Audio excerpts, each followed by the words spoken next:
ആഗ്രഹിക്കുകയാണ്. ये चुनाव में शोभा जी को सांसद बनाने के साथ साथ कई सारे काम होने वाले हैं. ഈ തെരഞ്ഞെടുപ്പില് ശോഭാജിയെ പാർലമെന്റ് മെമ്പറാക്കുന്ന അവസരത്തിൽ വളരെയധികം കാര്യങ്ങൾ ചെയ്യുവാൻ പോവുകയാണ്.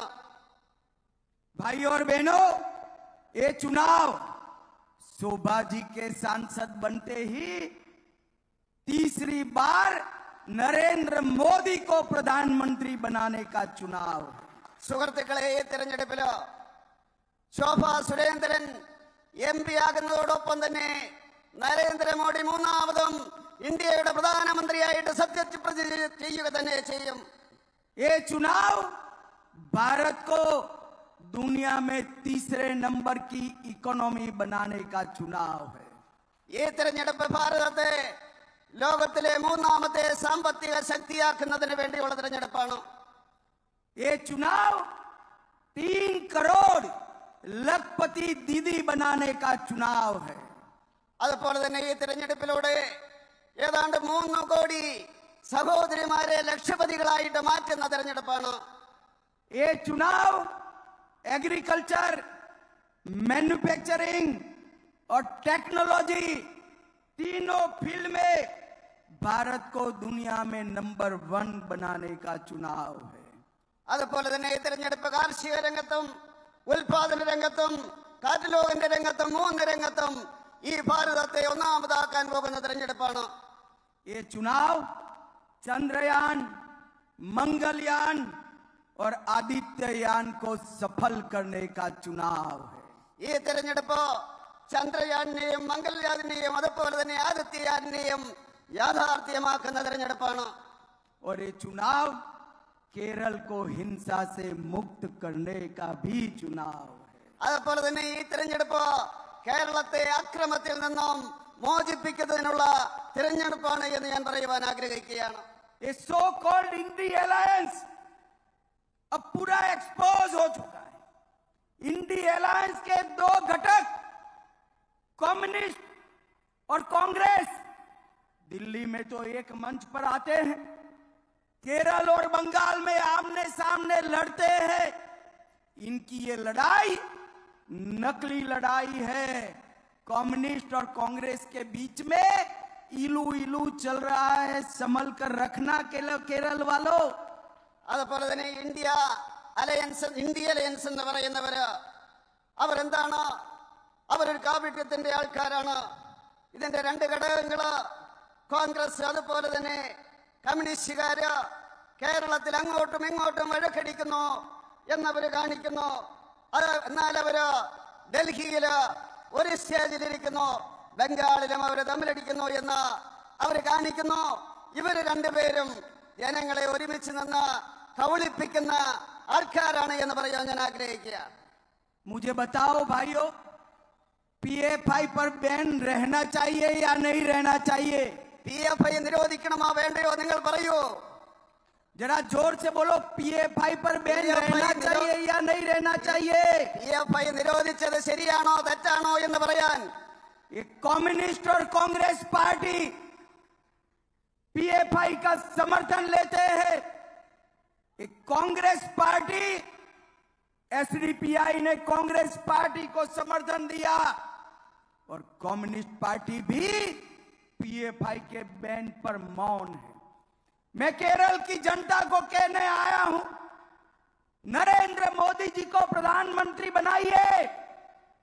PFI के त्रास से नरेंद्र मोदी जी पूरे देश को सुरक्षित करना चाहते हैं. भाइयों, सुरक्षित करना चाहते हैं. അതുപോലെ തന്നെ കോൺഗ്രസുകാരും കമ്മ്യൂണിസ്റ്റുകാരും ഈ പോപ്പുലർ ഫ്രണ്ടിനെ അവർ സഹായിക്കുകയായിരുന്നു. കോൺഗ്രസ് പാർട്ടിയാണ് എങ്കിലോ PFIയുടെ SDPIയുടെ പിന്തുണ നേടുന്നു. അവരതിനെ എതിർക്കുന്നില്ല. കമ്മ്യൂണിസ്റ്റുകാരും ആ PFIയുടെ ആ പിന്തുണയ്ക്ക് വേണ്ടി നടക്കുകയാണ്. ഞാൻ നിങ്ങളോട് അഭ്യർത്ഥിക്കുകയാണ്, നിങ്ങൾ നരേന്ദ്രമോദിയെ പ്രധാനമന്ത്രിയാക്കൂ.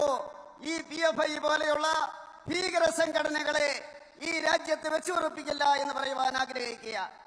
मुझे बताइए भाइयों बहनों, एक कश्मीर हमारा है या नहीं है? കാശ്മീർ നമ്മുടേതാണോ അല്ലയോ? जोर से बोलिए, है या नहीं है? ഉറക്കെ പറയാതെ. कांग्रेस के नेता कहते हैं केरल और कश्मीर का क्या लेन देन। खड़गे साहब, मैं बताता हूं, न केवल केरल, देश का बच्चा बच्चा कश्मीर के लिए अपनी जान देने के लिए तैयार है, जान देने के लिए तैयार है। അതുപോലെ തന്നെ കോൺഗ്രസ്സുകാർ ചോദിക്കുന്നു, ഈ കാശ്മീരും കേരളവും തമ്മിൽ എന്താണ് ബന്ധമെന്ന് ചോദിക്കുന്നു. ഞാൻ അവരോട് പറയുവാൻ തയ്യാറാണ്, കേരളത്തിലെ ഇവിടുത്തെ ചെറുപ്പക്കാര് കാശ്മീരിന് വേണ്ടി ജീവൻ നൽകുവാൻ ആഗ്രഹിക്കുന്നവരാണ്, തയ്യാറായിട്ടുള്ളവരാണ്. भाई और बहनों, आर्टिकल 370 को कांग्रेस ने 70 साल तक संभाल कर रखा।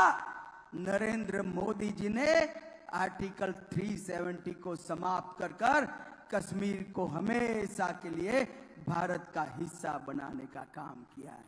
സുഹൃത്തുക്കളെ, ആർട്ടിക്കിൾ 370 കോൺഗ്രസ് പാർട്ടി 70 വർഷകാലഘട്ടം അവരെ സംരക്ഷിക്കുകയായിരുന്നു.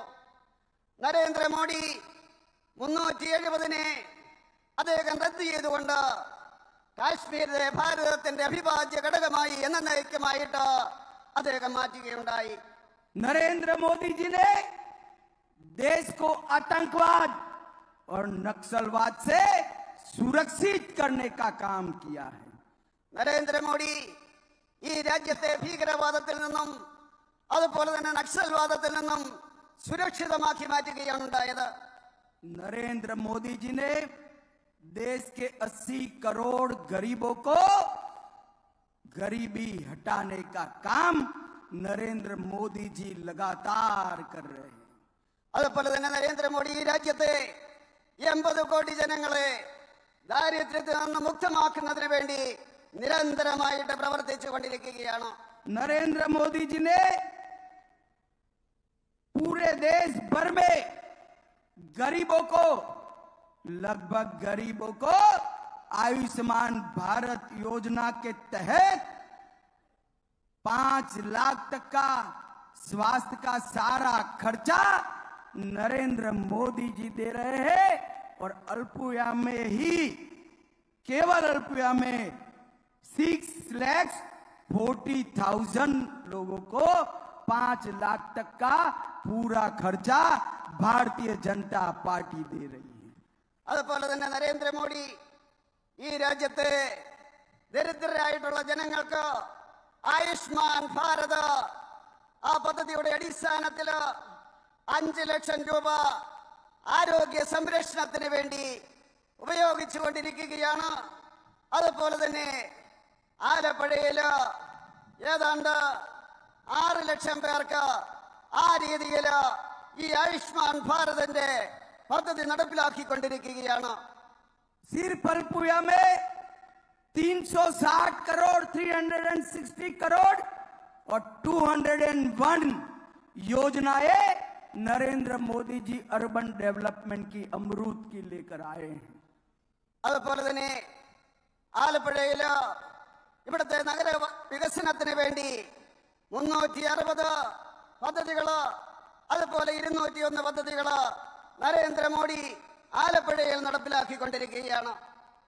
पीएम किसान 2,40,000 किसानों को हर साल 6,000 रुपया का चेक नरेंद्र मोदी जी ने दिया है।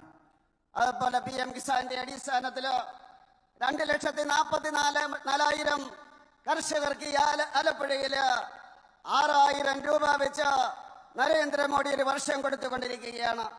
सिर्फ एक कॉन्स्टिट्यूंसी में 1,70,000 गरीबों के घर में नल से जल पहुंचाने का काम नरेंद्र मोदी जी ने किया है। ഒരു മണ്ഡലത്തിൽ മാത്രം 1,70,000 വീടുകളിൽ ഈ പൈപ്പിലൂടെ വെള്ളമെത്തിക്കുന്ന പരിപാടി നരേന്ദ്രമോദി നടപ്പിലാക്കിയുണ്ടായി. और सैकड़ों मछुआरों को मत्स्य संपदा योजना का फायदा देने का काम नरेंद्र मोदी जी ने किया है। അതുപോലെ തന്നെ ആയിരക്കണക്കിന് മത്സ്യപ്രവർത്തകർക്ക് മത്സ്യസമ്പദ പദ്ധതിയുടെ അടിസ്ഥാനത്തിൽ പദ്ധതികൾ നടപ്പിലാക്കുന്നതിന് നരേന്ദ്രമോദി തയ്യാറാകുകയുണ്ടായി.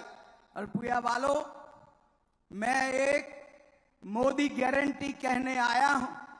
यहां पर नारियल जटा उद्योग, काठी उद्योग बहुत बड़ा है, मगर चीन की सस्ती वैकल्पिक व्यवस्थाओं के कारण नारियल जटा उद्योग मृत प्राय हुआ है. मैं आपको बताकर जाता हूं, मोदी जी को तीसरी बार प्रधानमंत्री बना दो.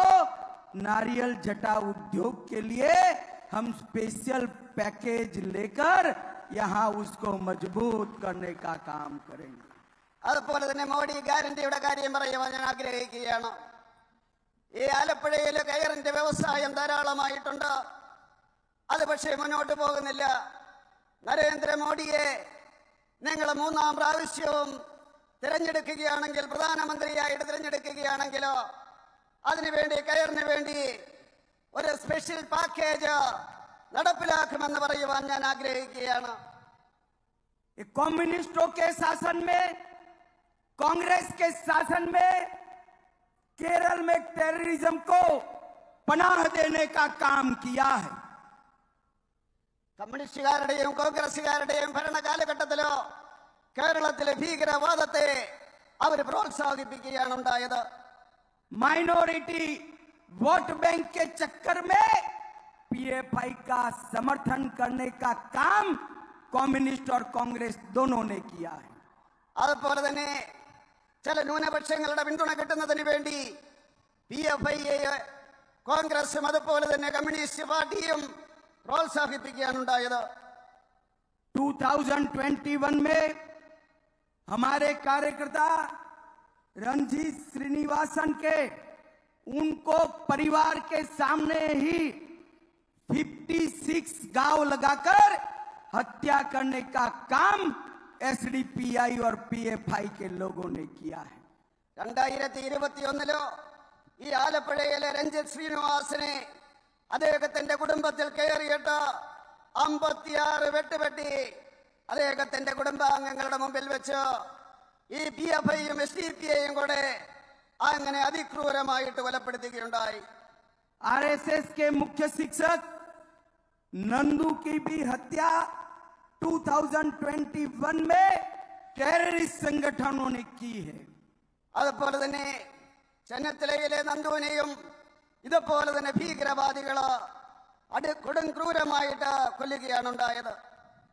भाई और बहनों, मैं केरल की जनता को कहकर जाना चाहता हूं, जब तक नरेंद्र मोदी जी की सरकार है पीएफआई जैसे संगठन बैन ही रहेंगे, उसको कोई चालू नहीं कर सकता. സുഹൃത്തുക്കളെ, ഞാൻ കേരളത്തിലെ ജനങ്ങളോട് പറഞ്ഞിട്ട് പോകുവാൻ ആഗ്രഹിക്കുകയാണ്.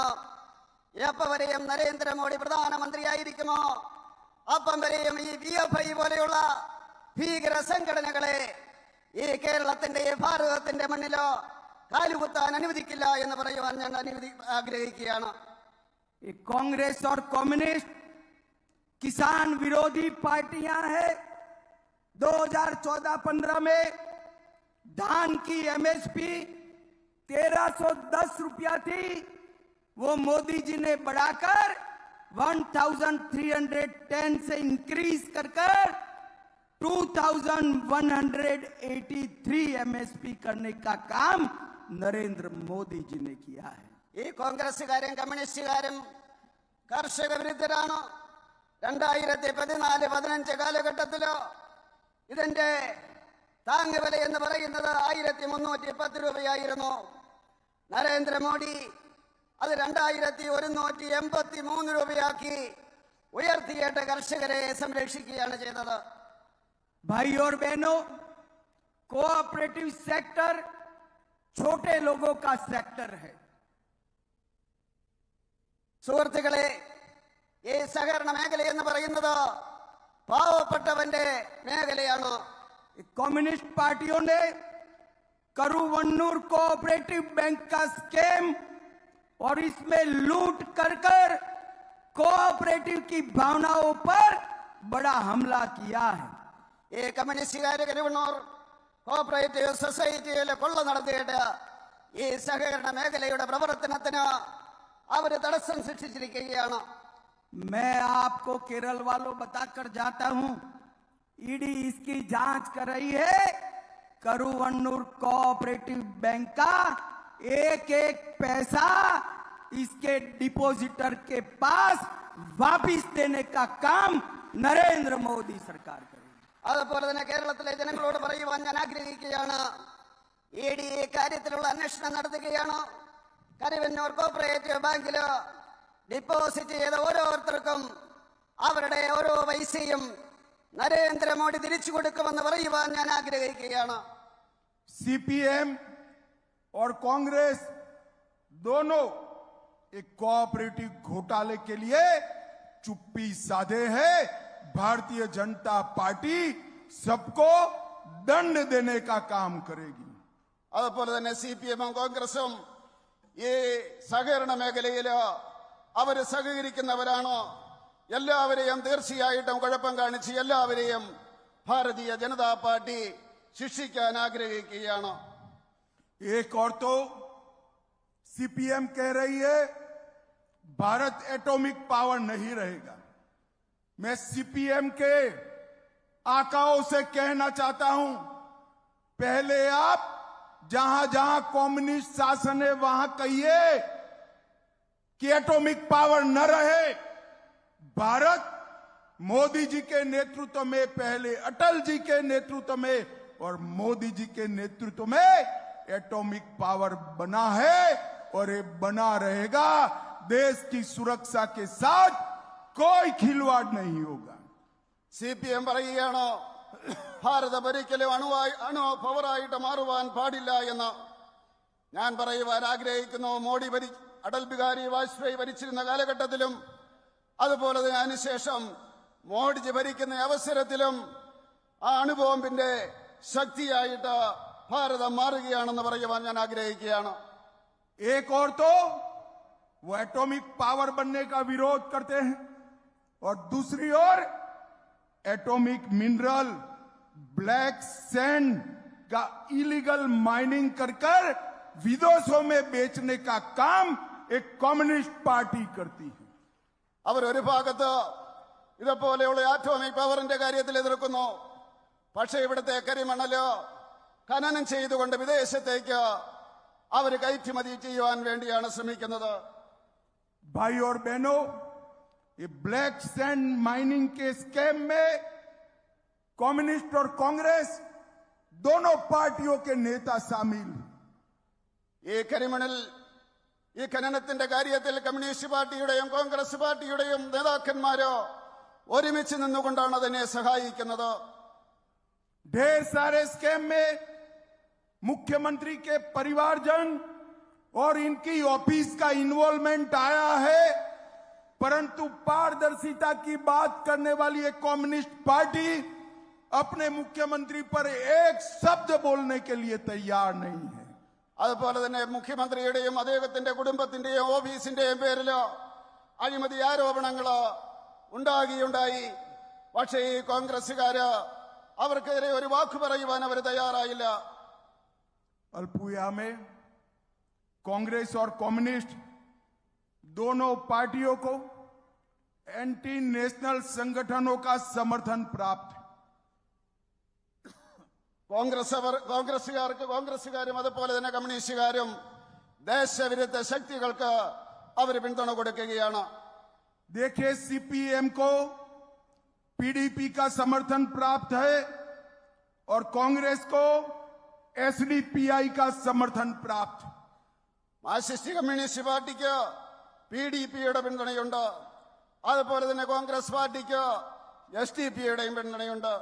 देखिए, वेलफेयर पार्टी भी कांग्रेस का समर्थन कर रही है, जो भारत को इस्लामिक स्टेट बनाना चाहते हैं. अल्पुया वालों, आपको तय करना है किस प्रकार के प्रत्याशी को वोट देना है. मैं हमारी बहन शोभा की गारंटी देता हूं, अंतिम सांस तक भारत को एकजुट रखने का काम शोभा बहन करेगी। അതുപോലെ തന്നെ കോൺഗ്രസ്സുകാര് ഈ രാജ്യവിരുദ്ധർക്ക് കൂടെയാണ് നിൽക്കുന്നത്. ഞാനൊരു കാര്യം പറയുവാൻ ആഗ്രഹിക്കുകയാണ്. നിങ്ങൾ ആർക്ക് വേണ്ടിയാണ് വോട്ട് ചെയ്യേണ്ടത്?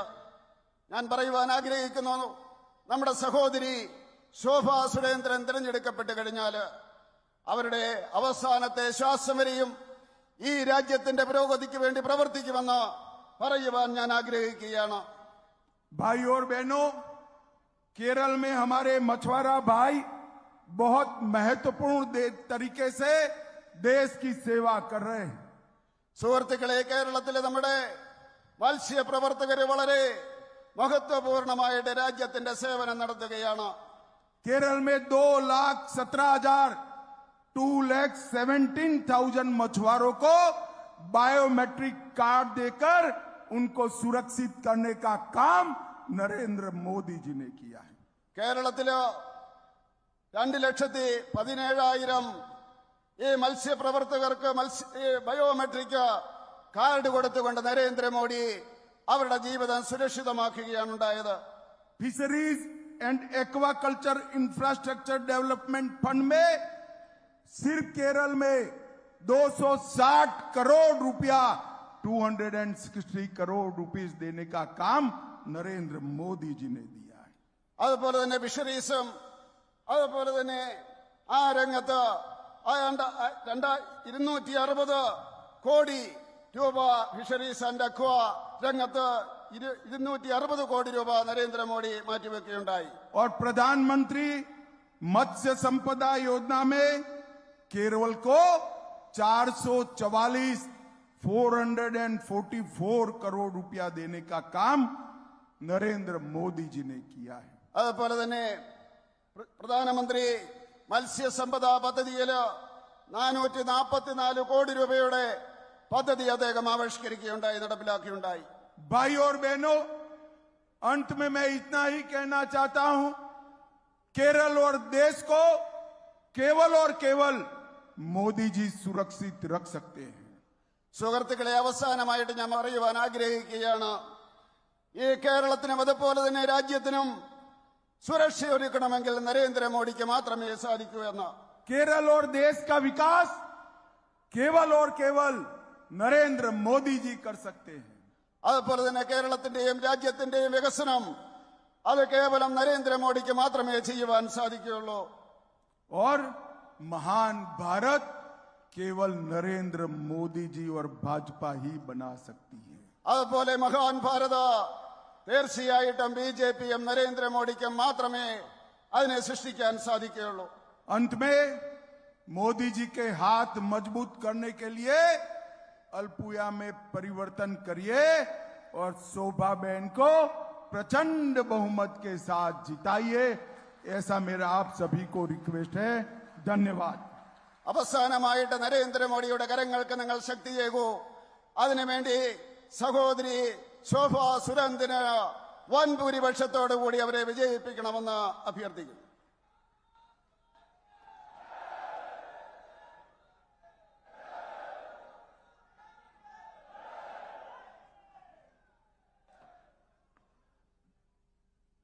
बोलो भारत माता की।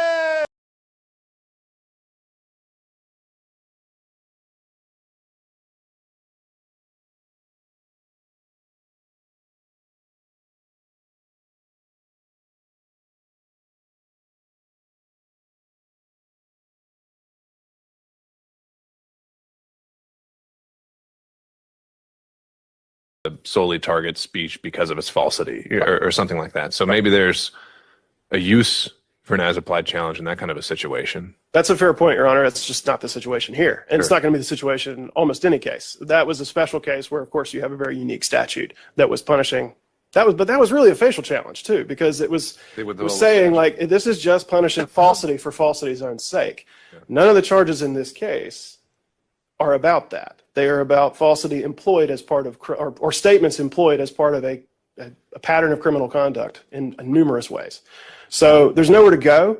And so I think it requires dismissal or denial at this stage, because you either can't reach it because there's facts that have to be established, or the indictment establishes that none of the speech is protected by the First Amendment, and the inquiry immediately ends. All right. All right. So back to you, Mr. Sadow. Let's move forward with the idea that we're making an as-applied challenge solely confined to the indictment.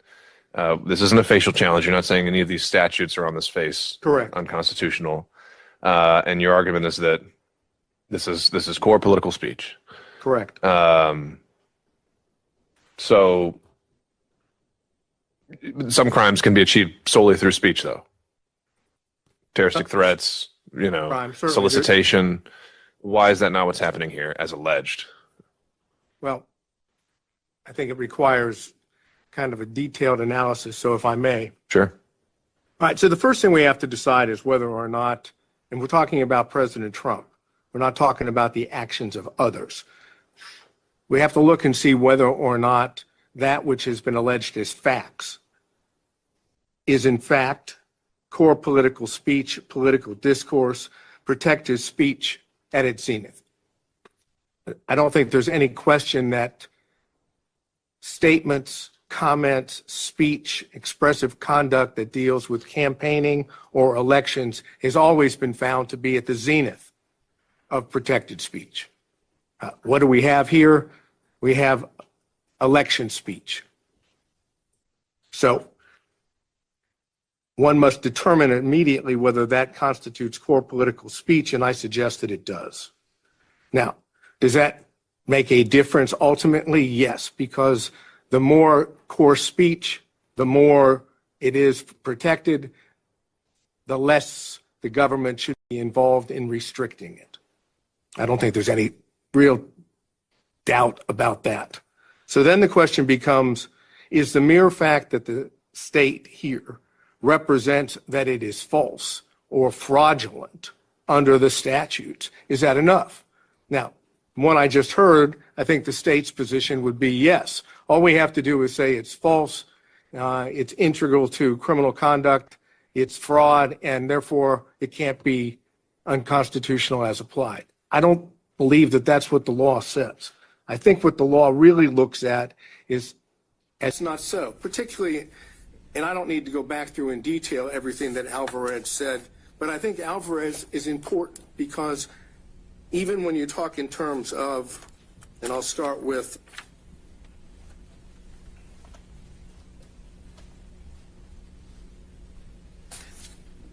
we're looking at the majority, I guess it would be the plurality opinion that by Judge Kennedy, but for purposes of interest to us, the Chief Justice and Justice Sotomayor agree. So now we're talking about two people still on the court. And I'm looking specifically at page 723, in which the court goes on to say, were the court to hold that the interest in truthful discourse alone is sufficient to sustain a ban on speech, absent any evidence that the speech would be used to gain a material advantage, it would give government a broad censorial power unprecedented in this court's cases or in our constitutional tradition. So that's the beginning part of plurality, saying the way to attack false speech or false political speech or core speech is with truth, which is precisely what was going on. We're talking about this time period without getting outside the indictment.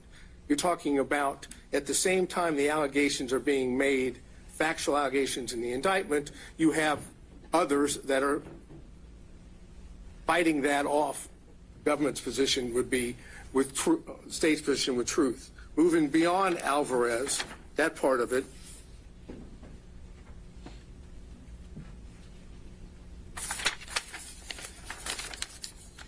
you have Justice Kagan with Justice Breyer. And here I think gets to the crux of where we are.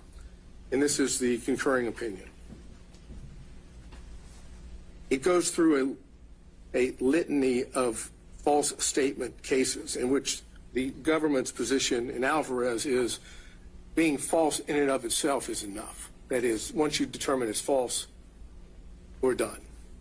But That's not what the concurrent says, and that's not what the dissent says. The concurrent says, basically, that these judicial statements cannot be read to mean no protection at all. False factual statements can serve useful human objectives, for example, in social contexts where they may prevent embarrassment, in public contexts where they may stop or panic in the face of danger, and even in technical, philosophical, and scientific contexts where, as Socrates' method suggests, examination of a false statement, even if made deliberately to mislead, can promote a form of thought that ultimately helps realize the truth. And then it goes on and says, even a false statement may be deemed to make a valuable contribution to public debate since it brings about the clear perception and the livelier impression of truth produced by its collision with error. So this is the proposition that it's not the falsity alone that controls. It's the context in which the speech is made. And if it is deemed false, and for purposes of the indictment, we have to assume that it is false because that's what the facts have been alleged. That doesn't mean it's the end of the analysis. Why do we not also have to assume, since it's an allegation, I think you say in your brief, that it's unlawful, willful, and knowingly false? So, because at least our position, President Trump's position is those are not words of fact. Those are words of legal connotation. And while they have meaning, that would allow, for example, let's go to Alvarez in the Stolen Valor Act. Just because they alleged that it was unlawful didn't mean it wins. That is, it doesn't mean that the government wins. But that's because they decided that wasn't a crime at all. I mean, that was a facial challenge where they said this statute, even if you violated it, violates the First Amendment. You've said that the RICO statute, you can violate it and not, it's not a, right? So we put legal conclusions in indictments all the time. I think that's going to be part of Mr. Schaefer's argument in just a minute. I mean, you said a moment ago, just because the state pleads it, you don't think that's enough in an as-applied challenge, and I'm trying to figure out as why. to statements such as legal conclusions are unlawful and so forth. Now, if there had been, I guess, if the allegations had been broader,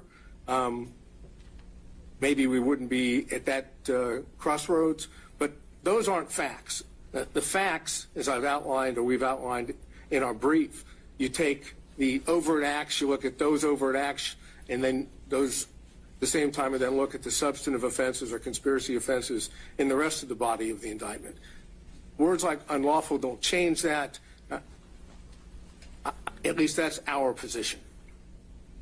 So now we're talking in terms, going back to Alvarez and the concurring opinion, you're talking in terms of falsity alone is not enough. There are situations, contexts which override just the falsity alone.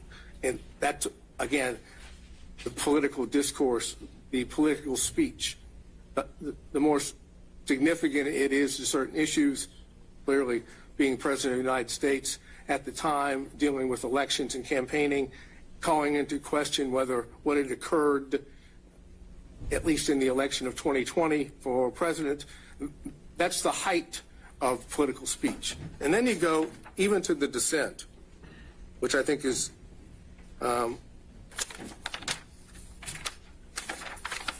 as important, because now you have Alito and Thomas, again, members of the current court. And I go to that.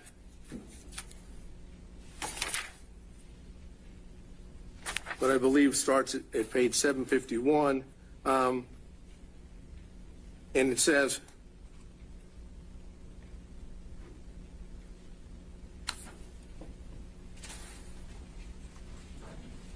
even where there is wide scholarly, and this is 752, even where there is a wide scholarly consensus concerning a particular matter, the truth is served by allowing that consensus to be challenged without fear of reprisal. Today's accepted wisdom sometimes turns out to be mistaken, and in these contexts, even a false statement may be deemed to make a valuable contribution to public debate, since it brings about the clear perception and livelier impression of truth produced by its collision with error. Citing U.S. Supreme Court. That's the essence of what we have right here. That's the facts that have been alleged. Essentially, the state's position is because, as alleged, what President Trump said speech-wise or expressed either through his speech or conduct, which is still freedom of expression, because that's false in the eyes of the state, it's lost all protections of the First Amendment. And the concurring opinion, the dissenting opinion in Alvarez suggests just the opposite. If anything, under the circumstances, it needs more protection, not less protection. So, keeping that in mind, let's move to not RICO. Put RICO aside for a minute. Let's move instead to the conspiracy counts, which are counts 9, 11, 13, 15, 17, 19. Basically, what the state's position is on that, because it took this position previously in its filing on September 27, 2023, in response to that which was filed by Chesbrough. And I'm aware, of course, of the court's order that dealt with Chesbrough, and it didn't deal with the as applied. So I'm dealing. And more so in that one, as I go back and look at it, there was a much more kind of concerted effort to bring in facts outside of the indictment, right? And they started talking about, well, there was a transcript at the meeting, there was this, so it didn't really seem to be a true as-applied challenge, right? But as the court noted in its order, at that point it didn't determine that it was ripe for a pretrial challenge. So I'm taking what Chesbrough, what the state said, as it applies now, because it says in that brief that it was both as to facial and as applied challenges. Essentially what it says is, as to those counts, 9, 11, 13, 15, 17, 19, as to 9, 11, and 17, the mere fact that it alleges a fraud is enough. That is, that's what's on page 5 and page 6. Since each of those statutes prohibit conduct involving fraud, we don't go any further. And I'm suggesting that's wrong, that you must go further. You must look at the speech itself, the expressive conduct itself in connection with those specific statutes. That's what the as applied is. The fact that it's a fraudulent statute, now you want to look and see why, under the circumstances here, the language speech of the president falls within that. And if you look at it in that sense, the mere fact that it's false is all that they have. There's not a finding that the speech itself, beyond the speech itself, is fraudulent. What the state wants to do is say, we have a goal. We have an objective here that we have put forward. Steal the election in an unlawful fashion. I say change that for a second to legitimate concern about the validity of the election. If that was the way you focused on it, which is a way to do it as applied, even with the facts, would what President Trump said on those counts be a protected speech? And the answer is it has to be, because the only thing that makes it fraudulent is the state saying it's false. Take every one of those and say, okay, it's not false. It's protected. The only reason it becomes unprotected, in the state's opinion, is because they call it false. And that's what Alvarez doesn't allow. In and of itself, it cannot be simply the content-based. It has to be contextual. And the contextual here is a political core value being addressed, elections and campaigning. And that holds true for all of those that deal with the conspiracy. And then you deal with counts 29 and 39, which is the false statements charges. Now, it is clear that the Supreme Court would find that a statement made under 1001, 18 U.S.C. 1001, would constitute the appropriate, let's say, abridgment or non-protected conduct or speech. But Georgia's statute's a little different here, because we don't have a materiality element. It's the mere fact of falsity, which violates, according to Georgia law, counts 29 and 39. You don't have to do anything else but make a false statement, even if it is political discourse, even if it is in the heightened context that I've suggested. If it's false, it's a violation of the law. And I'm saying, as applied to political speech, that can't be constitutional as applied. Remember, no materiality, simply the fact that he said it. So essentially, what the state's position on that would be, it didn't have to be sent to anyone of consequence in the state agency. It just had to be said. Indeed, if you look at, and the most probably best example is count 39, that's a letter written after the election in September of 2021 from President Trump to Secretary of State, in which it has, according to that, one statement, and that constitutes, according to the state, falsity, but it's clearly political speech, and it's clearly being related to the activities and the matters that of election and campaigning. Even after the fact, it's still related just to that. So looking at 29 and 39, I think you have a situation in which the falsity alone is all they have as applied here to political speech. It is unconstitutional as applied under the First Amendment. And then finally, you have count 27. Quick question on that. Had you, I hadn't located one. Had you found anyone ever attempted a facial challenge on 161020? Yeah, in fact, I don't remember the name of the case, but it has been upheld, even though there was references to the fact that maybe materiality should be part of it. That's got to be the Haley case. That's right. That's right. Okay. So, yes, facially, yes. But Haley, of course, didn't go to the extent of trying to determine as applied in a particular context. And it's, again, I don't to repeat what I just said, but here we're talking about the heightened value of core political speech. And then with 27, we're talking about the filing of a false document. Again, the only thing there that involves President Trump is an attestation on the complaint. Now, all it refers to in the indictment is complaint. But again, we're talking about the act, the falsity, or the filing of a false document is the falsity in the document itself. And I'm suggesting under the circumstances that in that alone wouldn't violate that statute as applied. So regardless of the facial challenges, the question becomes here, is the mere fact that the state says fraud or false statement enough to get by an as applied challenge? And our suggestion is it is not. Now let's go to RICO. And I think RICO is more difficult, to be honest with you, because we're talking about a much broader statute. At the same time, when you look at the allegations against President Trump, all of the allegations involved expressive conduct or speech. We have false statements alleged in overt acts, and again, all of which are political core value, political discourse.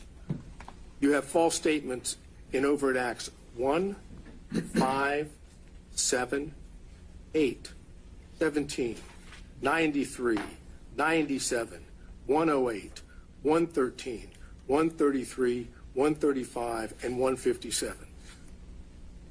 Purely, the only allegations there are falsity. There's no allegation beyond the fact that those statements are made. And I'm suggesting that, again, heightened political speech has to be looked at differently.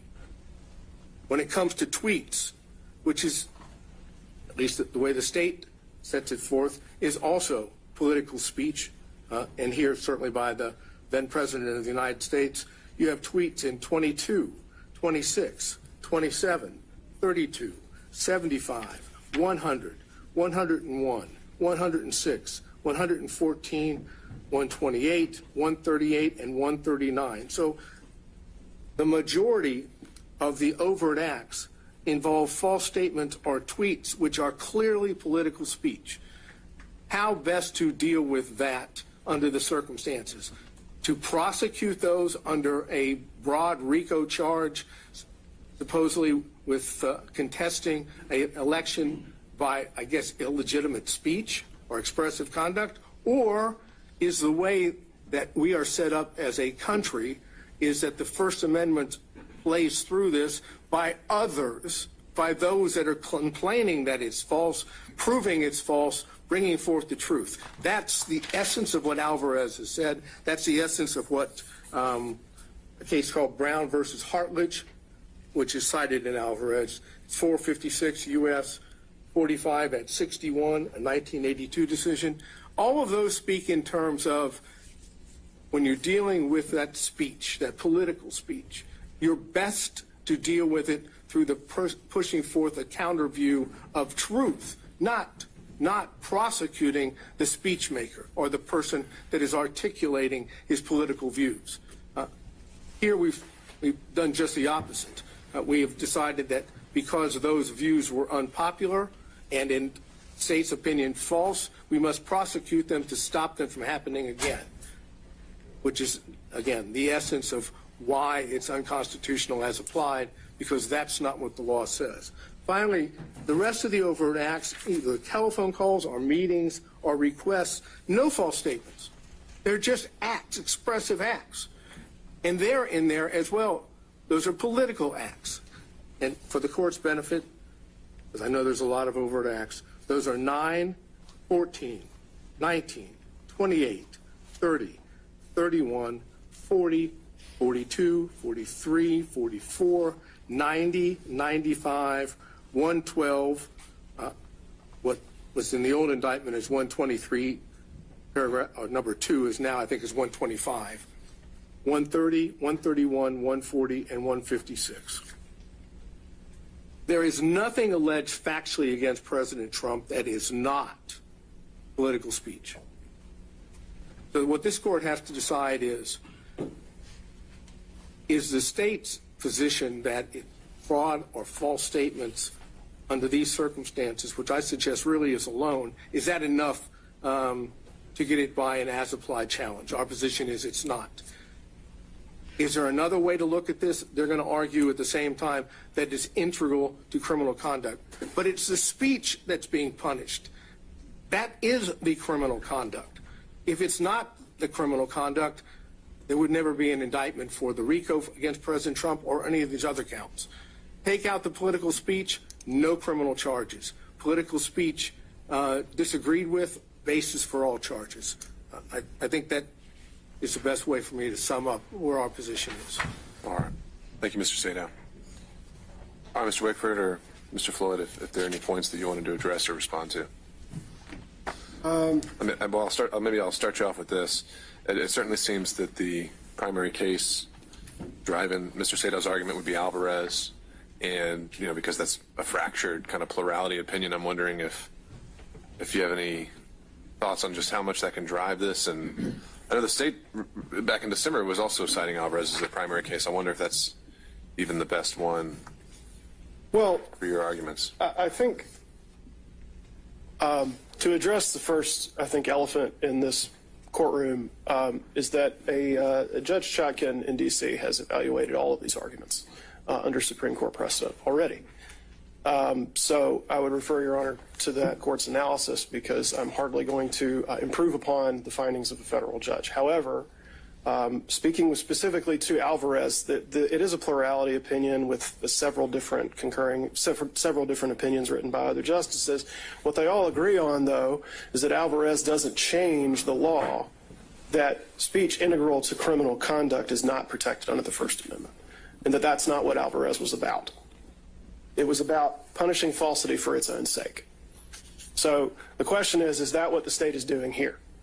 And by fundamentally rewriting the indictment, the defendant is suggesting today that that is somehow what the state is doing, when actually what the state is saying is that these statements made by the defendant were all employed as part of criminal activity, various conspiracies, frauds, intentions with deceit, and violations of the law.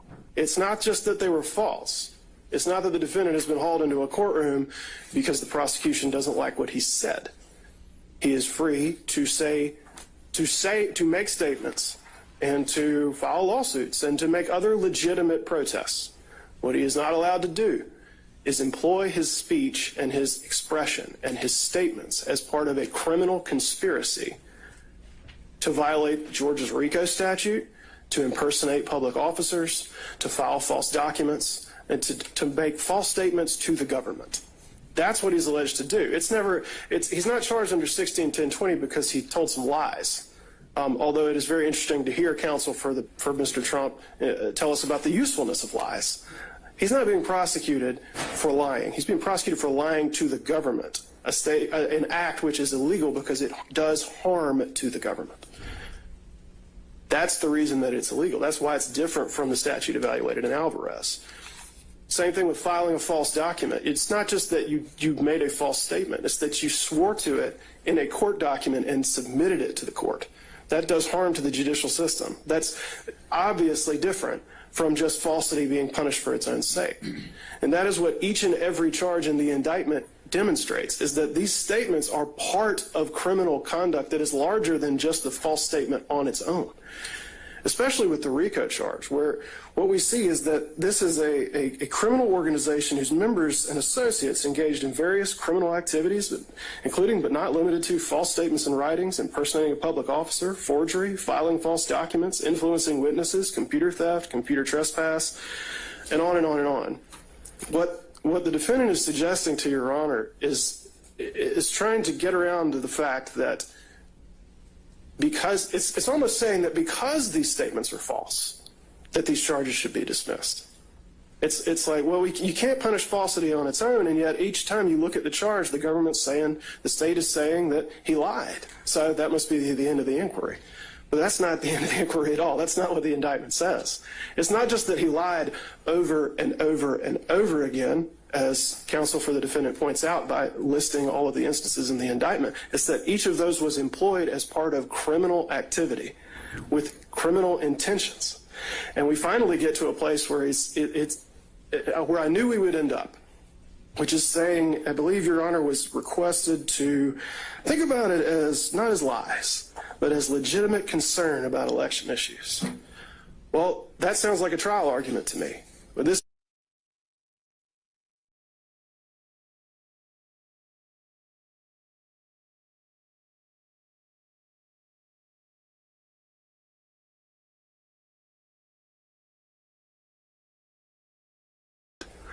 and that, of course, would probably be a pretty good argument to put before a jury, and I expect we will see it, but it's not a basis for dismissing the indictment. The whole question of intent is no doubt going to be brought up. It can only be determined by a jury. But what we have heard here today is an attempt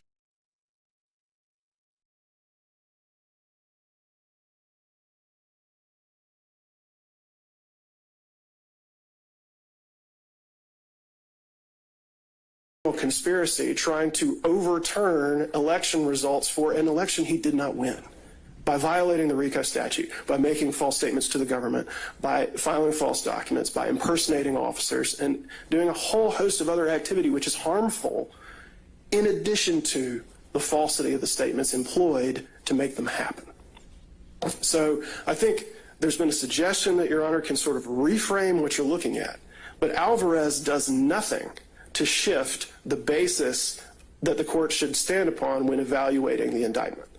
And that is to say, is this speech being punished solely because it's false, solely because of its viewpoint, or is it speech that's being demonstrated as integral to a pattern of criminal activity? And finally, the fact that it speaks to political concerns or core political speech, and this is something that the court in D.C. Thoroughly addressed, does not change the fact that it can be employed as part of criminal conduct. The mere fact that you're talking about issues of public concern or core political speech, which may be completely fine and protected in most contexts, does not mean that you cannot be indicted if you use that kind of speech to pursue illegal activities. That's the whole nature of the question. So it's very circular, and I would direct Your Honor to page 6 to 7 of the post-hearing brief filed by Defendant Trump, which says, the speech integral to criminal conduct exception of the First Amendment does not apply here because all the charged conduct constitutes First Amendment protected speech. That is a very neat circle. The First Amendment protects us because all the speech is protected by the First Amendment. And in the end, no matter how much we hear about the, obviously the noble protections afforded by the First Amendment, all of this is an effort to get Your Honor not to look at the basic fact that this speech, this expression, all this activity is employed as part of a pattern of criminal conduct in a host of ways. And because Your Honor is bound by the indictment and has to look at the indictment and can't look beyond it, if we're going to get into this at this stage, then there's nowhere to go, as I said at the beginning, because this is all alleged as part of a pattern of criminal conduct and not protected by the First Amendment. Any argument to the otherwise is just to try to pretend like that's not true. All right. Thank you, Mr. Wakeland. Thank you, Your Honor. Your Honor, may I add one point briefly? Sure. Thank you. Wait a second, we're being doubled up on here? This is not a trial. I think you can handle it, Mr. Sadow. And this is, I'm just going to be on one specific point, not duplicate the argument made before. I believe Defendant Trump fundamentally misunderstands the role of an overt act in a conspiracy case. As we've discussed many times previously, this is a RICO conspiracy case. And so we heard Mr. Sadow discuss various overt acts and say, well, but this is just a tweet, this is just a phone call, this is just X. The unspoken, underlying, and incorrect premise then is that every overt act must be a crime. As we've discussed a number of times, and as the state has set forth extensively in multiple briefs, that's not true. The purpose of an overt act is to show that the conspiracy is an operation. It is not a separate crime. It doesn't have to satisfy the elements. It doesn't have to be pled with that level of detail, as Your Honor acknowledged in an order I think that's all of 2 weeks old. And so to say we can't mention this particular act or this particular conduct because it's not a crime or it's protected by the First Amendment, the answer to that is actually, so what? Because it could be legal conduct, it could be First Amendment protected conduct. That also shows there's a conspiracy in operation. And that's, as long as it serves that purpose, it's fine. And so overt acts should not be examined by a standard that has no application to them. They are not separate freestanding offenses. And there is federal case law that, and if need be, we can cite it to you, that has said an overt act can involve First Amendment activity. Its purpose is not to be something that is separately charged here, separately subject to a separate sentence. Its purpose is to show that there is a conspiracy and it's an operation. Georgia requires one overt act by any one defendant. So, of course, the RICO would stand if anything, any of the 161 overt acts alleged constituted an overt act. It would only take one. It doesn't take any by Mr. Trump. But the point is, we have an abundance of them by Mr. Trump, and for purposes of the RICO statute and the manner in which it functions, it doesn't matter whether that's First Amendment conduct or not. I mean, my colleague has fully explained why much of this conduct is not shielded under any circumstance by the First Amendment, and I don't mean to contradict that in any respect. But it's important not to lose sight of the function the overt act plays, the role it plays in a conspiracy case here, because it is not the role being suggested by Defendant Trump. All right. Thank you, Mr. Floyd. All right, Mr. Sadow, I'll give you a couple minutes. Final word. Thank you, sir. If I heard what Mr. Floyd just said, that if everything President Trump said was assumed true and included in the RICO indictment, and therefore now we're talking about true political speech, not alleged false, he could still be prosecuted for the violation of RICO. For the overt acts as alleged. Let's say even the overt acts ran afoul of the First Amendment. He's saying that wouldn't be fatal to count one. Because at that point, if there could be some other thing they prove that's not alleged as an overt act. Okay. That may, as I understand it. As I understood it as well.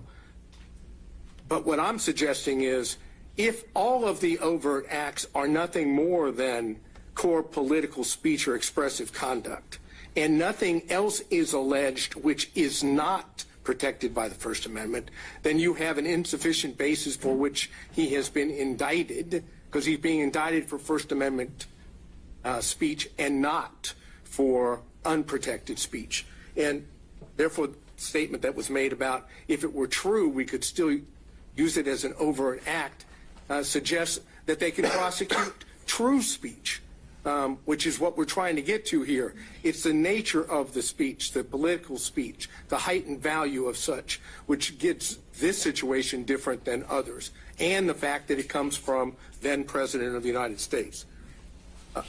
Going back to what was said in addition by the state, what the state claims is criminal here is lying to the government. That's what it said. That's the exact reason why in several of the Supreme Court cases it's been found to be protected speech, because it deals with the government, and falsity in sense of communication with or to the government is best dealt with through true speech, not through prosecutions, because prosecutions chill speech. And when it comes to political core speech, what you don't want is chilled.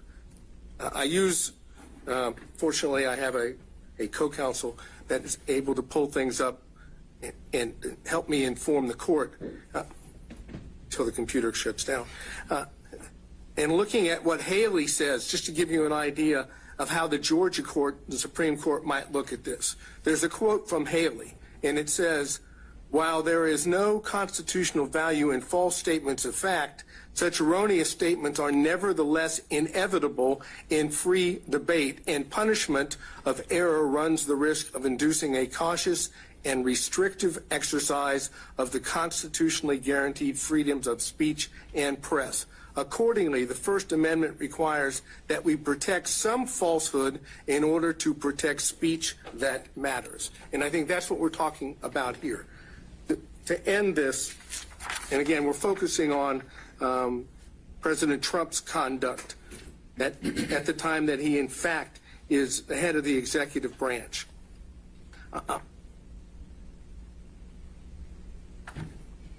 There is references to this in Brown v. Hartledge, and I cited that earlier. A well-publicized yet bogus complaint on election eve raises the concerns that you may have some impact that would affect an election. But the preferred First Amendment remedy of more speech, not enforced silence, has special force. Underlying our dependence upon more speech is the presupposition the right conclusions are more likely to be gathered out of a multitude of tongues than through any kind of authoritative selection. To many, this is and always will be folly, but we have staked upon it all.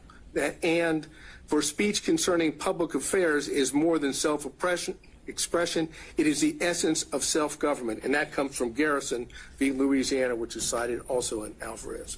Bottom line here is this: but for protected First Amendment speech, President Trump would not be charged in RICO or the other counts. Take out the protected speech, and you don't have an underlying basis for which to charge him.